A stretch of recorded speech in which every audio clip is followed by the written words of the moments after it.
Good afternoon. My name is Alan Candell, and Speakers Program would like to welcome you to another view on the mayoral race in Los Angeles.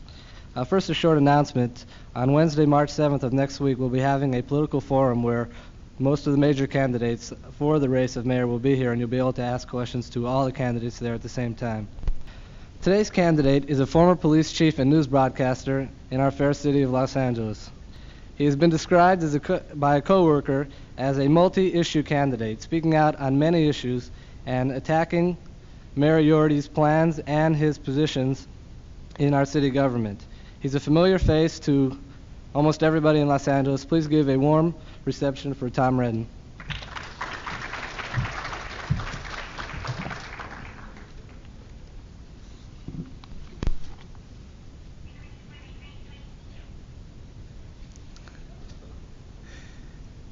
Big brother. Well, good afternoon. Nice to be back on your beautiful campus again. I think that what I'll do today is just exchange a few thoughts with you and then open it up to questions and answers, because I feel it's a lot more important that you get to talk to me about what you want to talk about rather than my just standing up here and preaching to you. I look at the city of Los Angeles and I feel that it badly needs leadership. It needs a little tender loving care. It needs somebody who really feels for the city and who really feels a part of it. Somebody who will be there full time, the leader advocate for the people, representing them at all levels of government, and somebody who in time of crisis will be around and hopefully be the reassuring voice. I view government perhaps differently from some of the other candidates. I look at it as an administrative process, a process of an executive, the same as a president of a major conglomerate type corporation, with a need to bring together a lot of activities that are functioning independently and to bring them together in a tightly molded unit that can work for all of the people in the community. Now, I present myself to the voters as an administrator. I was not just another cop that became chief of police. I was the head of a department that at that time had some 8,000 employees and had a budget of $125 million. And in running that organization, I had to do such things as planning and budgeting and staffing and fiscal management and personnel administration and coordination and maintaining proper records so that this gigantic organization would function properly and would serve properly all of the people that the organization was designed to serve. I feel that I know the city of Los Angeles. I have lived here all of my adult life. I married here. My 3 children were born here. My 5 grandchildren were born here. They all live in the city of Los Angeles, and this has been our home.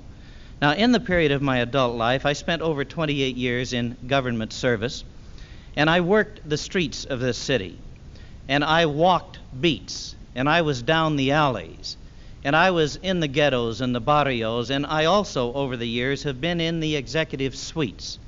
I know the city from one end to the other. There is no section of the city that I have to ask, where is it? And there is no section where I have not been before and where I cannot relate incidents that have taken place in connection with that community. I feel that because of my long residence here, because of an extremely active life in volunteer community type activities, because of over 28 years in government, that I know this city and its people better than any of the other candidates. I also run because I feel there has been a failure of administration in the city, a failure at the executive level centered in the office of the mayor. We have suffered from lack of leadership. We've suffered from an absentee landlord who, by his own figures, in the last 3.5 years, was out of the city more than 1 year of that 3.5 years. We've suffered from lack of representation before the city council, the state legislature, the Congress, and with the governor, and with the President of the United States. As a result of this failure of administration, we have had many wonderfully worthwhile programs that have failed, and we've had many lacks in government that should not exist. I'd like to talk briefly with you about one failure that's very much in the news these days, the Model Cities program, if you prefer, a poverty program. And that program is in a terrible state of disarray because of mismanagement, and there's much weeping over the demise of the poverty programs and the weakening of them. And I sometimes think that those that are now weeping and making the loudest noises are those who should have been working to prevent the maladministration that took place in the programs. The city either didn't care or they weren't listening, because there were those who were telling them, look, things aren't going as they should be. And the way things have gone, it's very difficult for us now to defend many of the programs in the city, defend them on their merit, because there has been obvious mismanagement, ineptness. We've had middle-class featherbedding in the Model Cities program, in the Economic and Youth Opportunities Agency programming, EYOA, and in some of the manpower training projects, such as the one at the Saugus Training Facility. Now, I've always been a supporter of these programs. I've supported them since their inception because I believe that they were necessary and that they did have a great potential. But the sad fact is that the poverty dollars which have come into the city of Los Angeles were repeatedly shortchanged on the way to the people.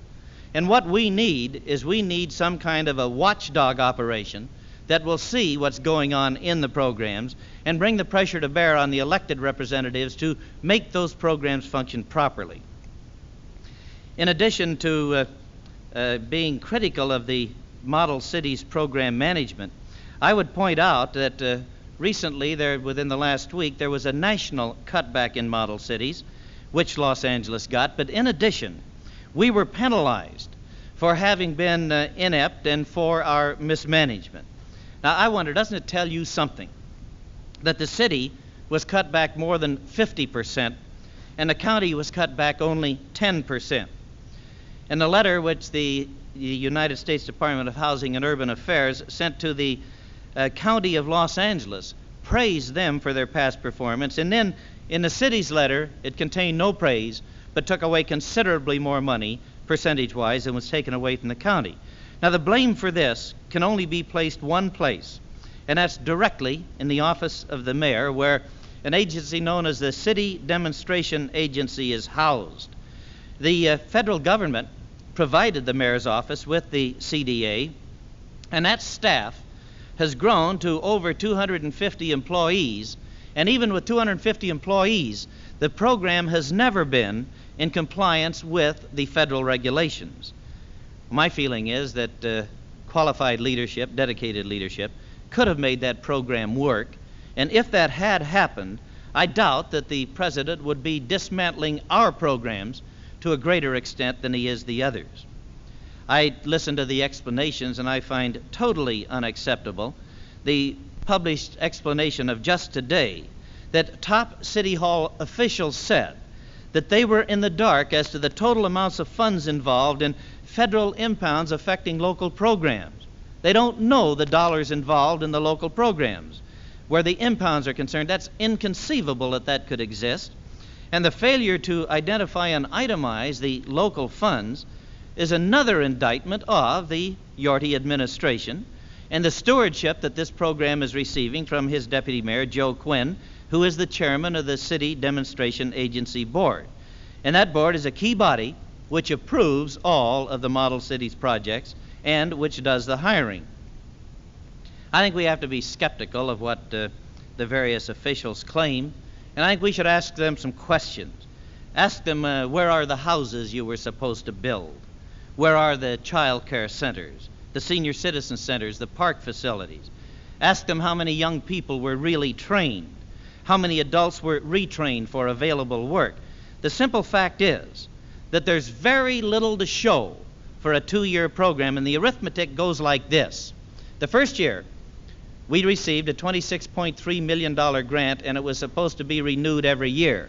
But at the end of the first year, we hadn't completed the first year's work, so we couldn't renew.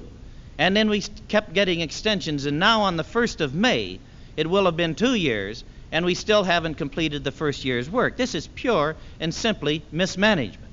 Now, along comes the federal government and they say, we aren't going to give you that second year's money, and we're going to cut down on the amount of money that you're going to get for the third year. And when you get all through, we end up with a 50% cut for what we should have gotten for the second and third year combined. I think that when people in the city begin to realize the enormity of this failure, that there will develop a collective concern for the impoverished, because we must realize that we have failed them. I do believe this. I believe that if the funds had been local funds, that we would have paid closer attention to them, but figuring that the tap in Washington is never going to run out, the programs were neglected. One other program that is slated to go down the drain I would like to rise to the defense of, and that's the program of legal services for the poor. And we must attempt to get that financed, because throughout the last decade, public officials and spokesmen and leaders of various stripes have been urging those that have grievances to operate within the system. No more of this operating without the system. And I think it's very important that we keep open the avenue of protest, the remedy of the law to all through the neighborhood legal services. And this is one that I hope that the President and the Congress do see fit to revive. Be happy to answer any questions. Yes, sir.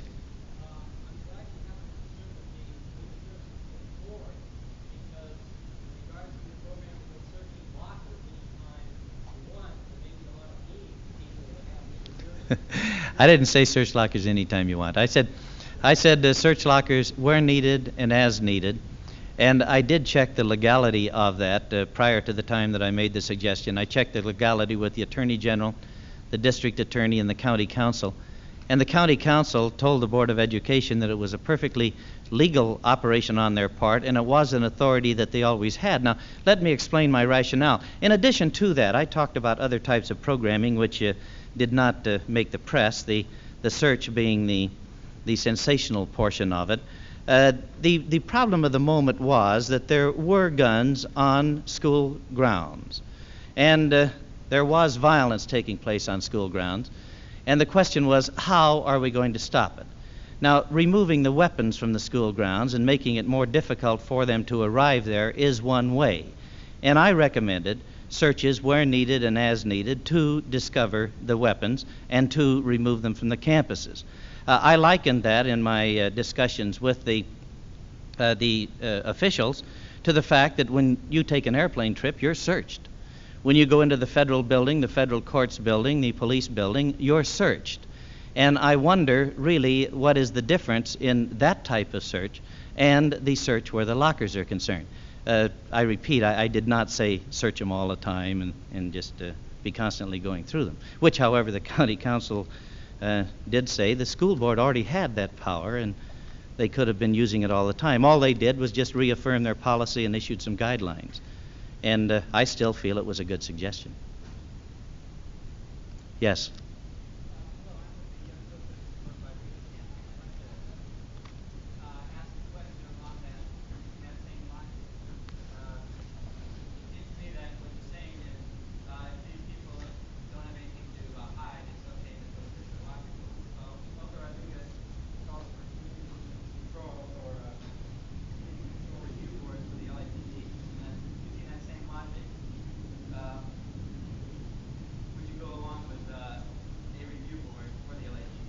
No, I never have, and I never will, having been. I don't think that that your rationale holds up in comparing a police review board to that other suggestion.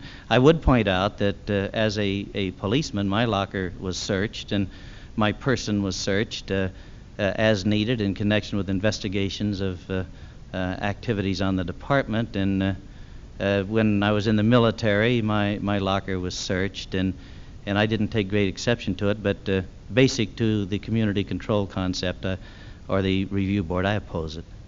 Yes, sir.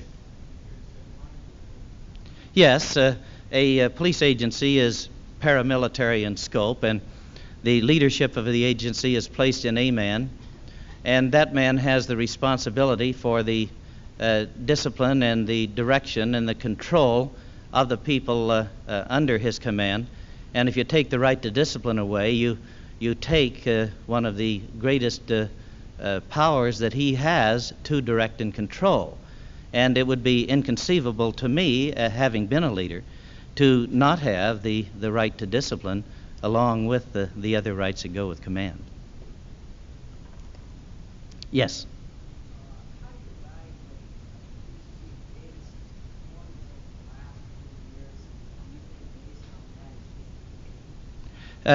First, let me speak to the last part of your question.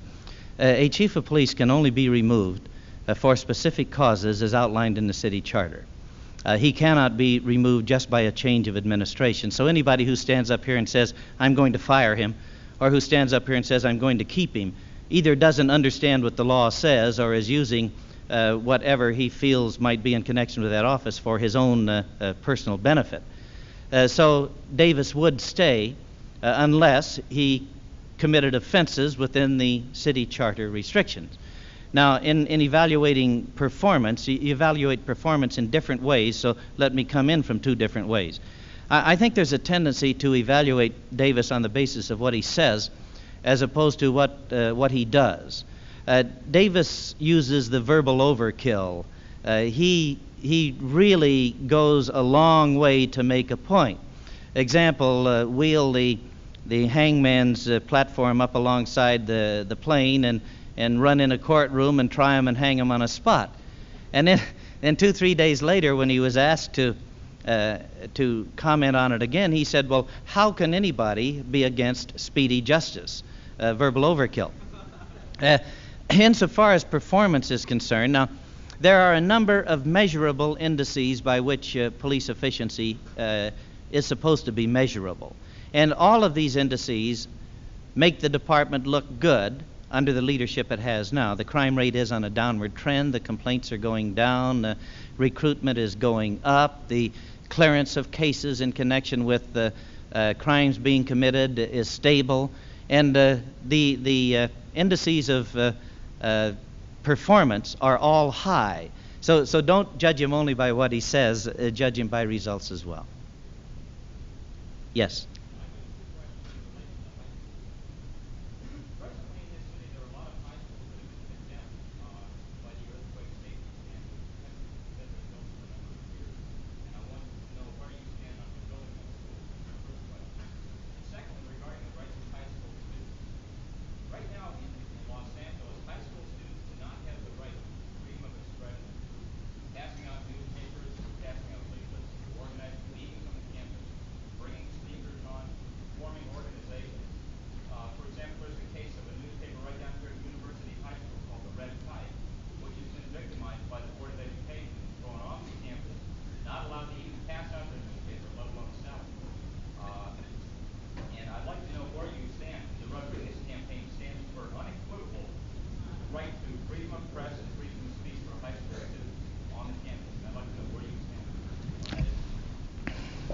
First, on the rebuilding of the high schools that have been damaged, the latest figures that I showed indicated that the school population for the first time in considerable history is on a downward trend, and they're carefully evaluating the need for rebuilding those schools before they move on it. I certainly think they should be rebuilt if there is an indication of the need for double sessions or half-day sessions, or if there is inadequate facility on any campus for the total number of students. Now, on the second part, I don't believe in no controls at all, as Olga does, and I don't believe in complete controls. I think that somewhere in between is a position where the junior high schools are now and the high schools are now, and my feeling is that that's where they should stay.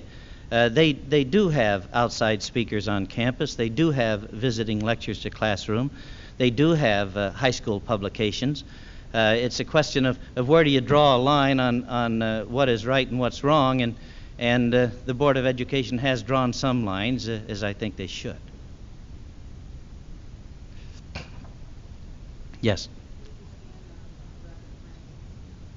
Rapid transit, meaning the multi-billion-dollar installation such as the Bay Area Rapid Transit District, we have to have it.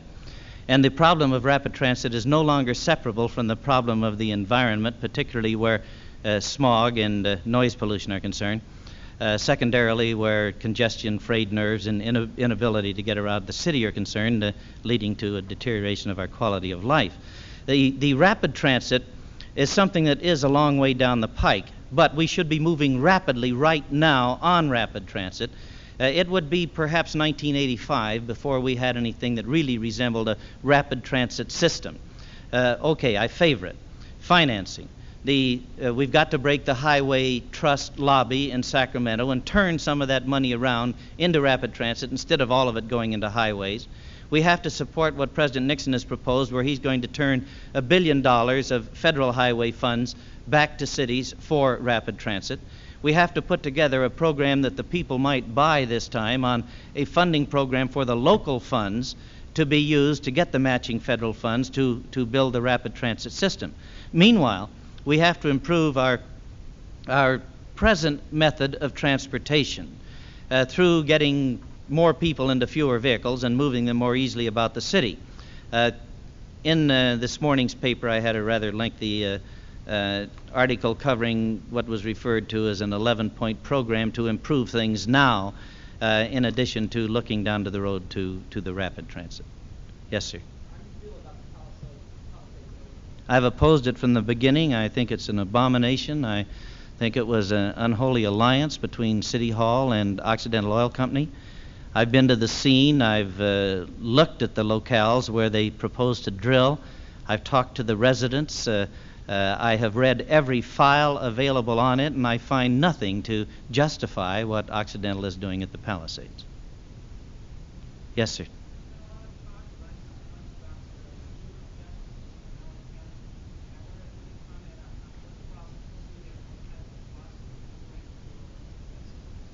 The juvenile justice system, unfortunately, does not operate as a system, and there are some mighty efforts being made at the moment to make it so.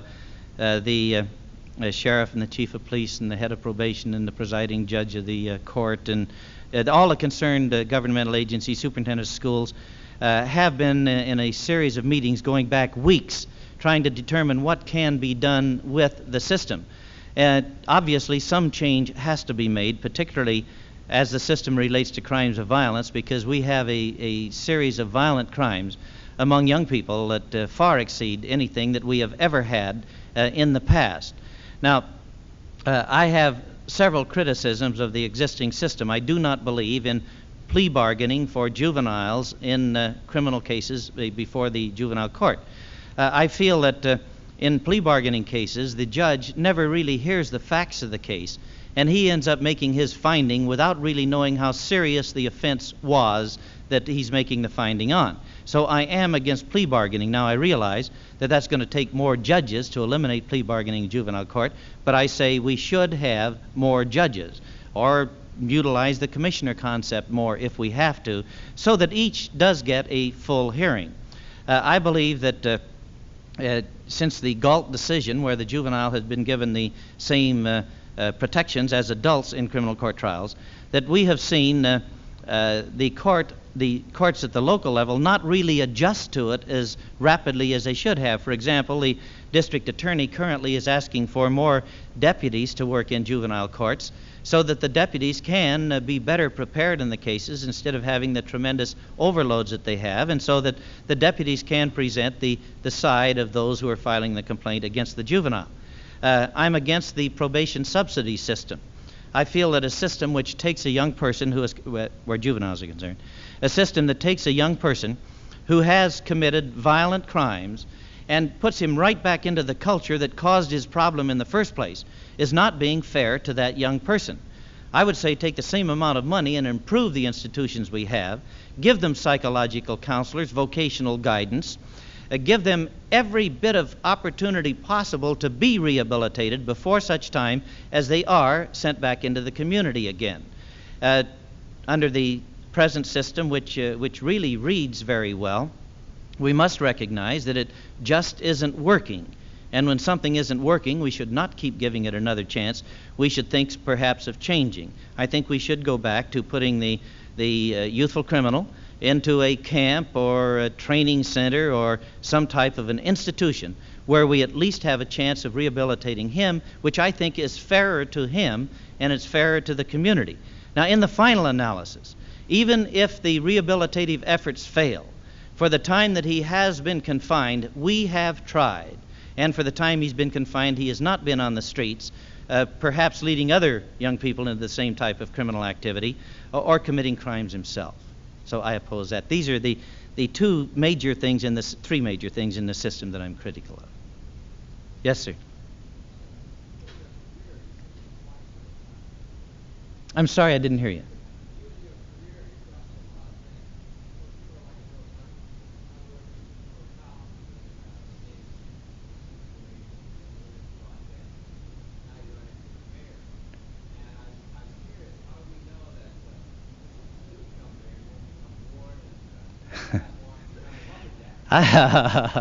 That's a good point, isn't it?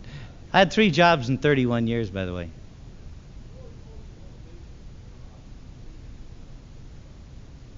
The opportunity to talk to 500,000 people every day on radio and television, that was the big thing. And things were in pretty good shape in the city at that moment.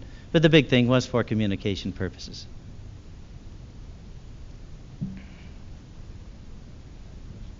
Oh, minute he stood up came 4 hands, yes. I voted against the marijuana initiative, and I oppose decriminalization at this time. And let me first explain why.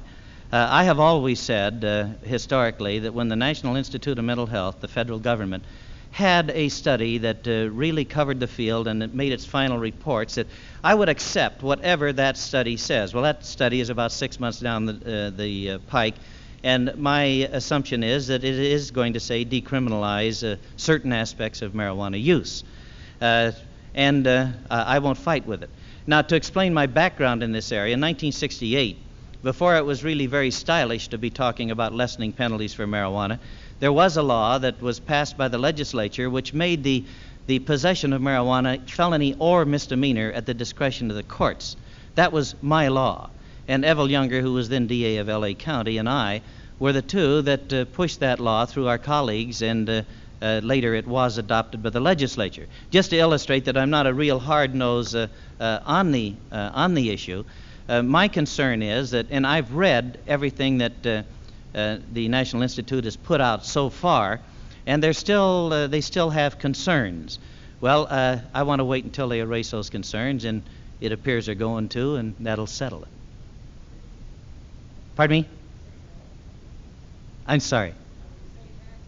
Safe answer. I told you I voted against the initiative. I told you I'm not in favor of decriminalization at this time. And I told you what I did in the background. Sure, it's a safe answer to talk about the National Institute of Mental Health, but I gave you an honest answer. Yes. In the back.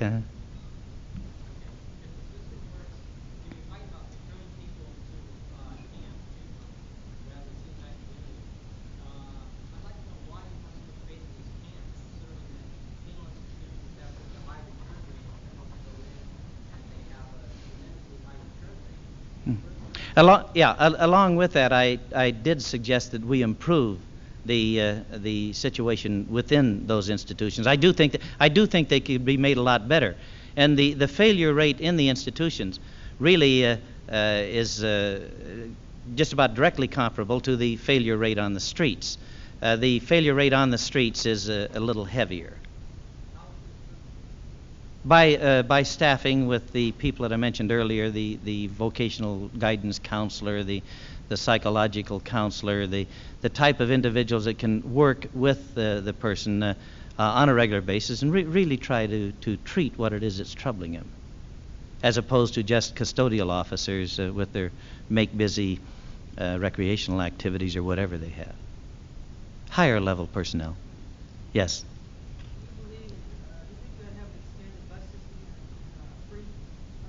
Yes, our bus system should be tremendously expanded, And I believe that we're going to have to face up to the fact that government is going to have to subsidize public transportation the same way that they subsidize highways.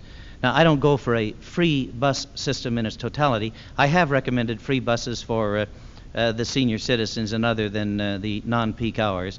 And I have recommended a uniform cost for no matter where you're traveling, so you don't change buses 4 times and pay 4 times. But I've never gone so far as to say make it completely free. I do think eventually we might get that far. Yes. Yes.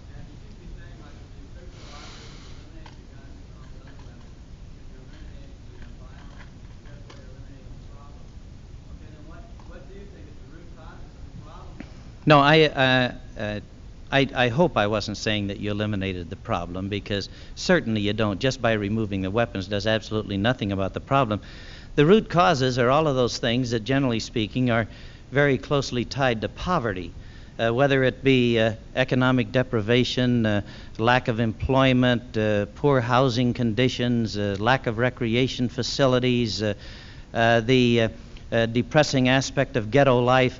All of these things working together are the root causes.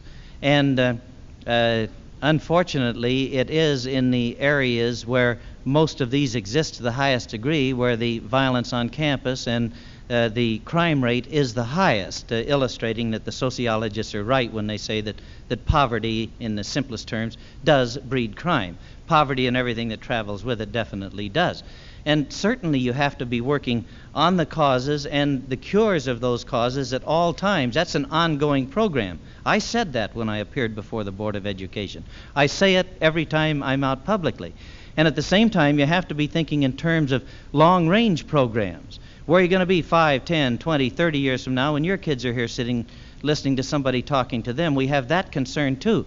The causes and the cures and the long-range programs have to be given a great amount of attention, but we cannot delude ourselves into thinking we're doing something by adopting a long-range program or by dealing with the causes and cures, that we're doing something about the problem of now. You still have to deal with the problem of now. Yes?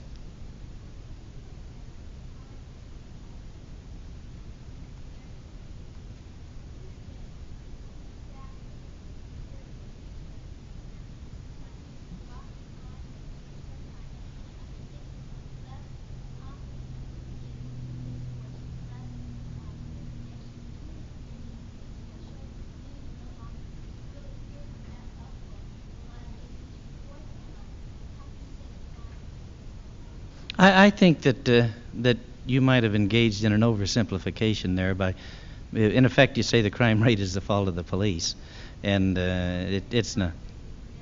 Yeah. No, crime rates are extremely difficult to really figure what has the greatest impact on bringing them down. Our crime rate is on a downward trend, but the alarming thing is that our crimes of violence are on a tremendously upward trend. So we can't think in terms of a total crime rate. We have to think in terms of the crimes of violence. And the crimes of violence are the things that make parents worry when their kids go to school, and that make you worry when you're walking on the streets at night. And I don't think that those crimes of violence could in any way be attributed to a loss of faith in the law enforcement agency. Really don't. Yes?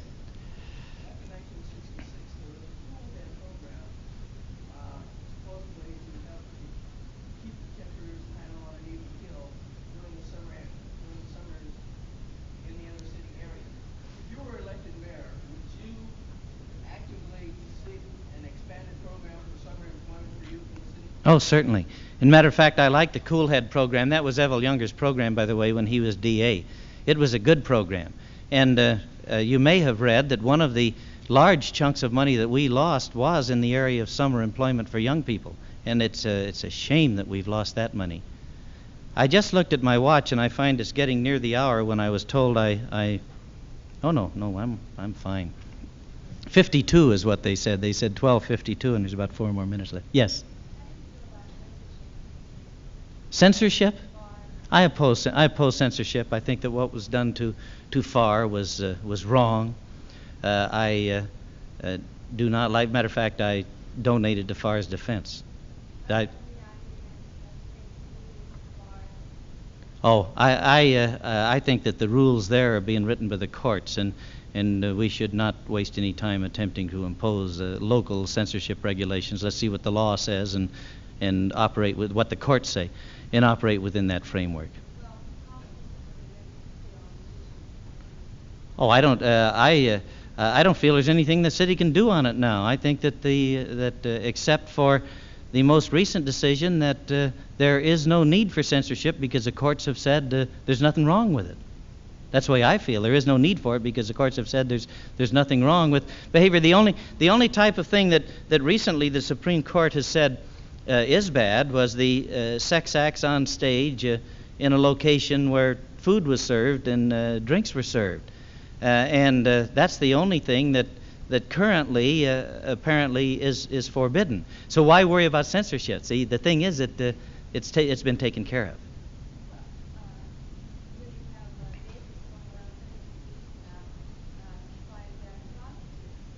Well, that's not censorship. That's a different area. Gee, I never heard enforcement against prostitution being censorship. It is. Okay. Okay. Yeah. No, I'm not laughing. I accept your point of view. I just I go away enriched. I didn't realize that was what censorship was. And I really don't wish to be belittling. Now, if you have a question about other things besides the theater and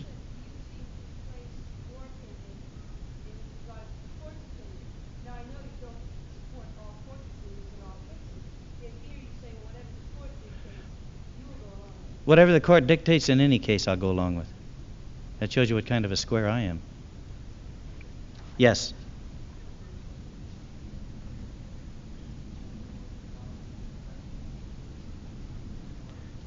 I got the part about what's my opinion of the various programs that have been instituted in most of the colleges about, and then I missed the rest.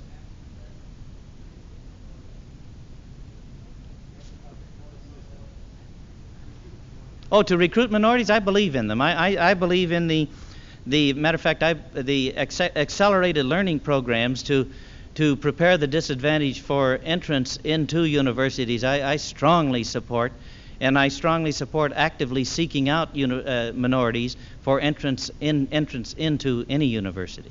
I support it strongly. Yes.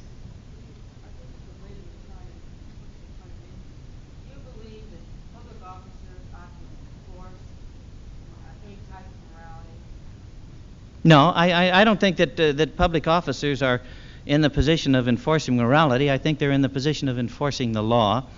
And it doesn't narrow down to what they should or should not do, because if the law is there, they're supposed to do something about it. It's a question of at what level. Now, if you're asking me at what level, I feel that the emphasis should be on those crimes that endanger you where your person or your property is concerned, as opposed to the crimes such as prostitution or the various crimes among consenting adults. Emphasis on the more serious offenses.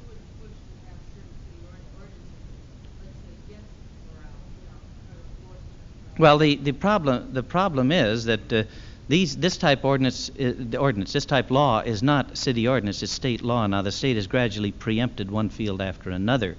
I have no strong feelings on it. There's some things I could be flexible, and others I could not. If you wanted to go crime by crime. Yes.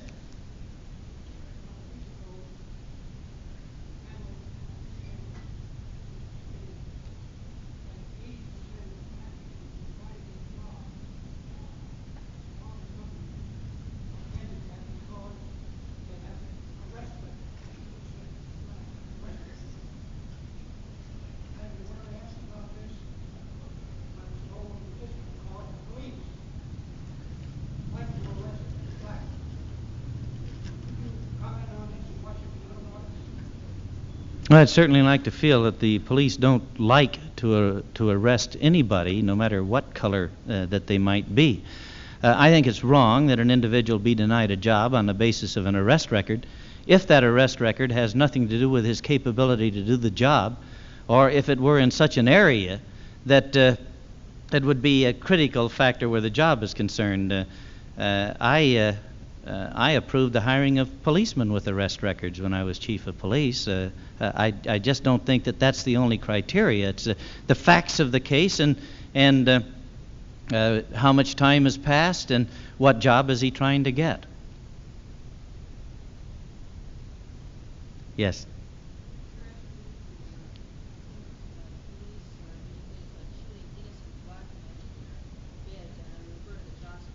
I think it's a tragedy. How can you stop something like that? I mean, one politician answer what these things happen. Just happen. I don't think that's good enough because I happen to know that the police often take advantage of the situation when there are no other witnesses to brutalize their subjects, the people they're trying to get arrested. No, it's your point of view. You're entitled to it. I mean, how would you control something like this? There is no control. The ultimate control is right there at the precise moment that the incident takes place, and at that moment, the control is in the hands of the officer who is there and is involved. The responsibility that an agency has is to ferret out those who should not be in law enforcement and get rid of them or send them to prison or whatever is necessary. And it's a responsibility to train them in properly so that this sort of thing will be minimized to the smallest possibility of taking place. I just believe that the tragedies do happen, and my saying tragedies do happen certainly does not explain them away.